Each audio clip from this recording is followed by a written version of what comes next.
The prison chamber lay deep beneath the manor, its air heavy with damp and the sour smell of rusted chains. Water dripped somewhere in the shadows, each drop echoing like the ticking of a clock no one could see. A torch in a wall bracket sputtered and hissed, casting restless shadows over the bare stone. 3 women stood there. Marjorie, Alice, and Rose lined shoulder to shoulder, facing the wall. Their skirts brushed the floor, hems darkened by the damp. Bare backs gleamed faintly in the flicker of firelight. The cold crept up their spines, but they did not dare move. They had been brought here an hour earlier, straight from the servants' hall, with no time to speak to each other. Only the barked orders of guards and the rattle of keys had filled the walk down the long stone corridor. When the heavy door shut behind them, it seemed the world above had vanished. The charge had been made before they could even protest, a gold ring with a ruby the size of a thumbnail, missing from Lady Adeline's dressing table. No signs of forced entry. No strangers in the manor. Only these 3 had been seen in her room that morning. The magistrate entered without hurry, his cloak brushing the floor, boots crunching over grit. Behind him came the scribe, already uncapping his inkwell, and the executioner, whose hands rested on a long, polished cane, slender, just thicker than a finger, the wood gleaming with oil. The magistrate's voice was level, without warmth. "Confess now, and the matter ends here. Deny it, and we will let the cane speak." No one answered. Marjorie's chin lifted just slightly. Alice's eyes fixed on the wall.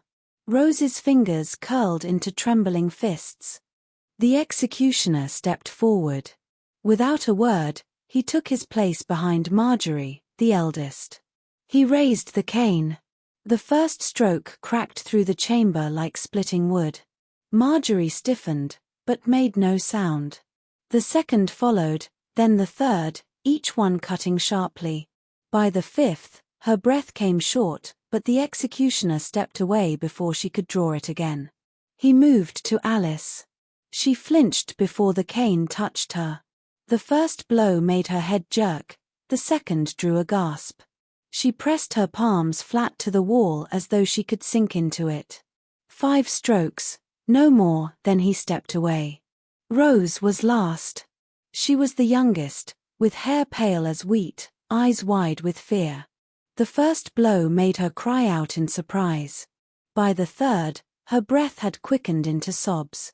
When the 5th came, she leaned her forehead against the cold stone, hiding her face. Then the executioner returned to Marjorie. 5 more strokes, heavier than the first.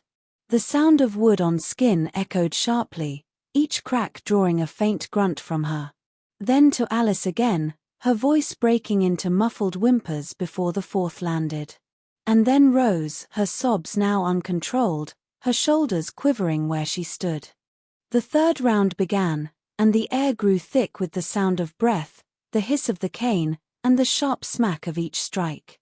Marjorie took her final 5 with clenched fists, head bowed in stubborn silence. Alice sagged against the wall after hers, tears running unchecked. Then the executioner stood behind Rose for the final time. The cane whistled through the air. The first stroke landed, she gasped. The second tore a louder cry. The third broke into a sob. "Please," she choked. The 4th struck, and her knees bent. Before the 5th could fall, the words tumbled out, "It was me. I took it."